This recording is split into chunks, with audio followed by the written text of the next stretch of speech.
প্রথমে হলুদ দিয়ে আমরা হচ্ছে এটা পরিষ্কার করে নিয়েছি। এটার উপরে একটা মানে আস্তরণ থাকে, ওটা আম্মু আগেই ক্লিন করে ফেলছে। অ্যান্ড দেন হচ্ছে হলুদ দিয়ে পরিষ্কার করে এরপরে আবার হলুদ দিয়ে এরপরে হচ্ছে গরম পানিতে আর কি সিদ্ধ করতেছে, পরে আর কি কাটাকাটি করে এরপরে রান্নাটা আপনাদের দেখাবো। এর মধ্যে আম্মু হচ্ছে মাংস কাটতেছে, কারণ ভুড়ির সাথে মাংস না দিলে ভালো লাগে না, এই ভুড়ির সাথে একটু মাংস দিবেন। হলুদ দিয়ে সিদ্ধ করার পরে একদম এরকম ক্লিন হয়ে যায়। তারপরেও এরপরে যেভাবে একটু পরিষ্কার করে নেবেন, তাহলে যে উপরে একটা আস্তরণ থাকে ওইটাও চলে যাবে। ছোট ছোট করে কাটবেন, অথবা বড়, যেটা আপনার পছন্দ। হ্যালো, হ্যাঁ, কেটে নেবেন। বটি দিয়ে এভাবে কাটবেন, আর ছুরি দিয়ে যদি কাটতে চান তাহলে একটা কাঁটা চামচ দিয়ে ধরে তারপরে হচ্ছে ছুরি দিয়ে আর কি টান দিবেন, এক সাইডে ধারালো সাইড দিয়ে টান দিবেন, তাহলে দেখবেন যে সেম এভাবেই আর কি আপনি আস্তরণ উঠাতে পারবেন। এইটা হচ্ছে ধুয়ে তারপরে হলুদ দিয়ে যেটা যেটা আমি দেখালাম আগে স্টেপগুলো। ফার্স্টে হলুদ দিয়ে ধুয়ে নেবেন, তারপরে হচ্ছে পানি দিয়ে আর কি সিদ্ধ করবেন হলুদ দিয়ে আর কি। এরপরে হচ্ছে ওই যে আস্তরণগুলো একটু ক্লিন করে নিয়ে তারপরে হচ্ছে পানি দিয়ে আবার ভালো করে ধুয়ে নেবেন। ধুয়ে নেওয়ার পরে এরকম হবে। এখন একদম পরিষ্কার হয়ে গেছে, যে দেখতেই পাচ্ছেন। তো এখন আমরা হচ্ছে এটার সাথে সাথে কি কি মশলা দিব সেটা আগে দেখে নিই। আর সাথে আমরা একটু গরুর মাংস দিব, হালকা গরুর মাংস দিলে একটু মজা লাগে, খুব ভালোই লাগে। কারণ মানে এটার টেক্সচার আর এটার সাথে আর কি গরুর মাংস দিলে একটু টেক্সচারটা একটু অন্যরকম ভালো লাগে। এখন আমরা কি কি দিব আম্মু বলো? এটা কি? এগুলো রান্না করতে যা লাগে, হ্যাঁ, আদা বাটা, পেঁয়াজ বাটা, লবণ, হলুদ, জিরা, মরিচ, ধনিয়া আর গরম মশলা, সব মশলা। হ্যাঁ, শাহি জিরা টিরা সব মশলা। হ্যাঁ, আমাদের হচ্ছে যেই গরম মশলাটা আছে ওটার যদি রেসিপি আপনারা জানতে চান তাহলে আমাদের কমেন্ট করবেন, আমরা ওই গরম মশলার একটা রেসিপি আপনাদের দিয়ে দিব। এমনি নর্মালি সবাই মোটামুটি জানে গরম মশলার রেসিপি, তো এই জন্য আর বললাম না। এমনি গরম মশলা যা যা মানে দেওয়া লাগে সেগুলোই আছে, এই আর কি। এখন আমরা একটা একটা করে দিব। মাংস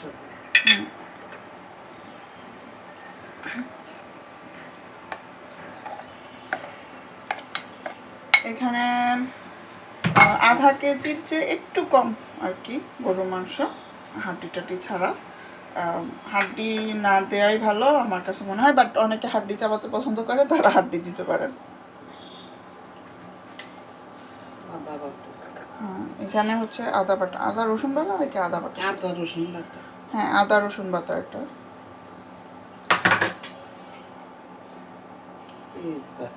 পেঁয়াজ বাটা অনেকখানি বেশি দিবেন, টেস্ট ভালো হয়।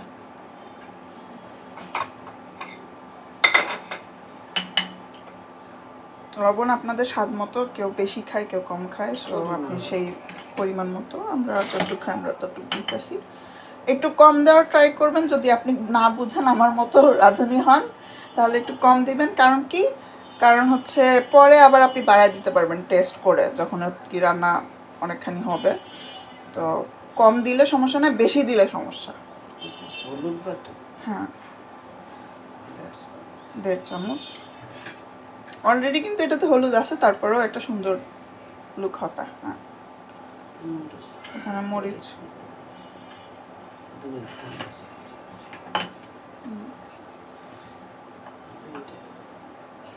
মরিচটাও সেম লবণের মতো আপনারা যেই টেস্ট চান আর কি। এখানে জিরা গুঁড়া দিছি আম্মু। এটা ধনিয়া গুঁড়া 2 চামচ। ধনিয়া গুঁড়া দিলে আপনার যেই মানে একটা আষ্টে গন্ধ আছে ওটাও চলে যায়, জিরা গুঁড়াতেও সেম, আর টেস্ট ভালো।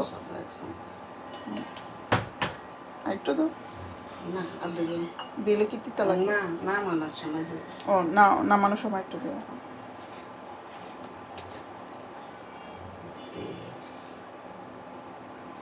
আপনারা চাইলে এটাতে রাঁধুনি গরু মাংসের মশলা দিতে পারেন।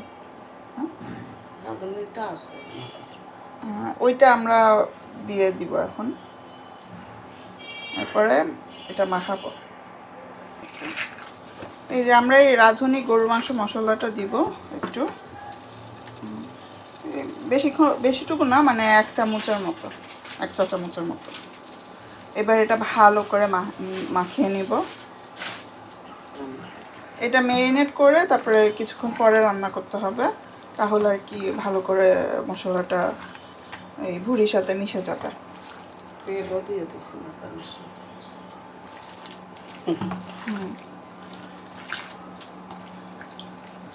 এটার সাথে একটু তেল দিলে ওটা ভালো না? তেল দিছো তো? হ্যাঁ, মাখানোর সময় তো তেল দিই, তারপরে তো বসানোর সময়। এটা আপনাদের সাথে সাথে আমিও শিখতেছি, কারণ আমার আম্মুর ভুড়ি রান্না আমি কখনো দেখি নাই। এখন আমিও একটু শিখতেছি, একটু একটু করে শেখা ভালো। হ্যাঁ,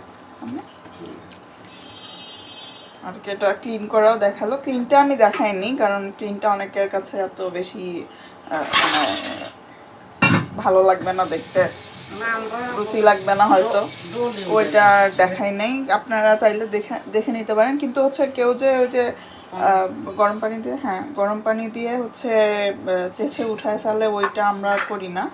আমরা হচ্ছে উপরে একটা মানে পর্দার মতো থাকে, ওইটা শুদ্ধা পুরা ক্লিন করে আম্মু ফেলে দেয়। আর এখানে হচ্ছে আমাদের একটু পোলাও পাতা আছে আমাদের বাগানের, ওইটা আম্মু একটু আস্তে করে দিয়ে দিছে। চাইলে কারি পাতাও দিতে পারেন আম্মু। সো এই আর কি, আপনারা দিতে পারেন যা আছে আপনাদের বাগানে। হ্যাঁ, আমাদের বারান্দার একটা বাগান আছে। তো যাই হোক, এই এই পোলাও পাতা না দিলেও চলবে, এটা আম্মু আর কি দিছে একটু স্বাদের জন্য, ভালো লাগে। হ্যাঁ, গ্রান আসে, খুব সুন্দর গ্রান আসে, মানে পান্ডান লিফ বলে, আমরা পোলাও পাতা বলি। আপনি যে কোনো গার্ডেনে যে পান্ডান লিফ বললেই কিন্তু আপনি এটা কিনতে পারবেন। 150 টাকা 200 টাকা গাছের আর কি।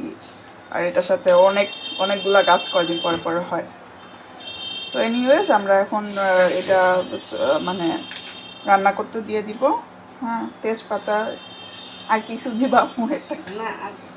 আচ্ছা, এগুলা হচ্ছে যখন হচ্ছে রান্না করবো তখন আবার দেখাচ্ছি। আচ্ছা, থ্যাংক ইউ। হ্যাঁ, এবার আমরা তেল দিব।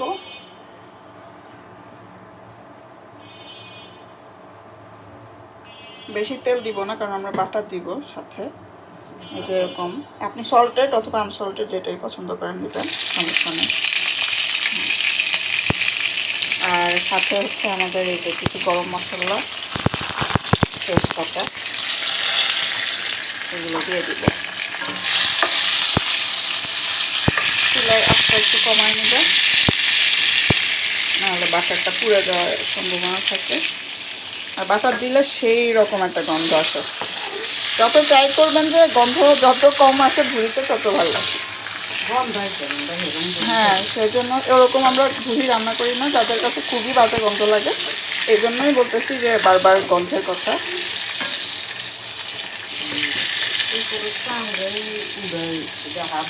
আমার আম্মু আব্বু আবার হচ্ছে গন্ধওয়ালা কোনো কিছু পছন্দ করে না, খাইতেও পারে না, অন্য অনেকেই পারে না এগুলো গন্ধ সহ্য করতে, এই জন্যই করতেছি।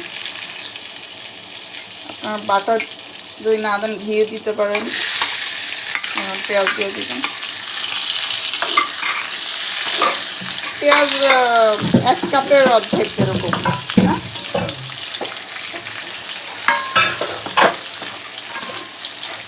বাটারটার ভীষণ দারুণ গন্ধ। আমরা আসলে র ভিডিও মানে দিচ্ছি, ভিডিওতে এত বেশি এডিট এত কাহিনী করি না, মানে লাইটিং ওই সেই, মানে সাধারণভাবে মানুষ যেভাবে রান্না করে আমরা যখন খাবো রান্না কোনো সেইভাবে করি। আপনারা বলবেন যে আপনাদের কেমন লাগে এই মানে এই টাইপের ভিডিওগুলো। অথবা আপনারা যদি মনে করেন যে না আমাদের কোনো কিছু ইমপ্রুভ করা দরকার, সেটাও আপনারা সাজেস্ট করতে পারেন আমাদের ভিডিওতে। অথবা আপনারা কোনো রকমের রান্নার রেসিপি দেখতে চান, ওটাও বলতে পারেন। তো পেঁয়াজটা কি বাদামি কালার রঙের হবে না? তো আমরা একটু ওয়েট করি এরকম বাদামি হোক, তারপরে আবার হচ্ছে মাংস আর ভুড়ি দিয়ে দিব। আমি পাতাটাও দিয়ে দিলাম, পোলাও পাতা, তাহলে আর একটা গান আসে।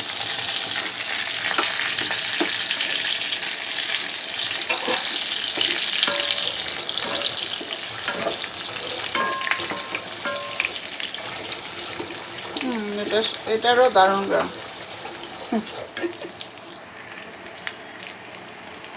এবার হচ্ছে আমরা মাংসটা আর ভুড়িটা দিয়ে দিব।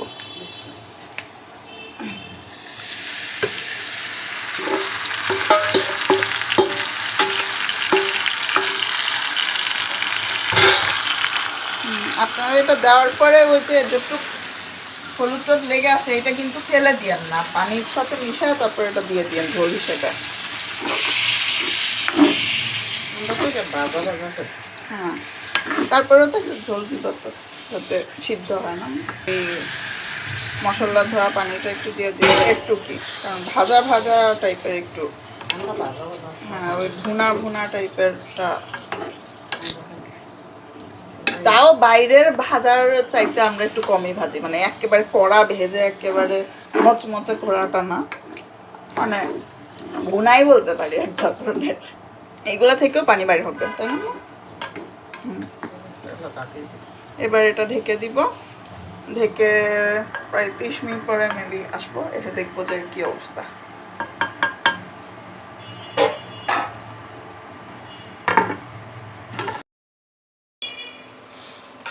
এই যে এটার ভুঁড়ির ভিতর থেকেও অনেক পানি বের হয়, আমি যে বললাম এই যে ঝোলের মতো হয়ে গেছে। এই ঝোল টেনে গেলে তারপরে আর কি শুকনা শুকনা হয়ে যাবে, ভাজা ভাজা। এখনো রান্না কিন্তু হয়নি, নরম হইলে তারপরে বুঝবে যে রান্না হয়েছে। হ্যাঁ, একদম শুকনা শুকনা হলে তারপরে হ্যাঁ আমরা দেখাবো। প্রায় 1 ঘন্টার পরে এই যে আমাদের ভুড়ি রান্না হয়ে গেল। গরুর ভুড়ি, আমাদের না ভুড়ি না। এই যে রান্না হয়ে গেল, খুবই সুন্দর ভাজা ভাজা, একটু আবার বলতে পারেন যে একটু ভুনা ভুনা টাইপের। এই যে এরকম, আপনারা চাইলে আরও টানায় নিতে পারেন, আমরা এরকমটাই পছন্দ করি, বাট এরকম রান্না করে দেখতে পারেন। এত সুন্দর একটা গ্রান, তারপরে খেতেও দারুণ। তো এই কোরবানিতে সবাই ভুড়ি রান্না করবেন, সো হ্যাঁ রান্না করে দেখতে পারেন যারা যারা এখনও রান্না করেননি। লাইক করবেন, সাবস্ক্রাইব করবেন, আমাদের পাশে থাকবেন। Thank you. আর কোনো যদি কমেন্ট করার দরকার হয়, আপনারা মনে করেন যে কোনো সাজেশন দিবেন, অবশ্যই আমরা সাজেশন নেওয়ার জন্য তৈরি। কোনো মানে ভালো সাজেশন, খারাপ সাজেশন, কোনটা আপনাদের খারাপ লাগছে ভালো লাগছে এটাও বলবেন। আল্লাহ হাফেজ।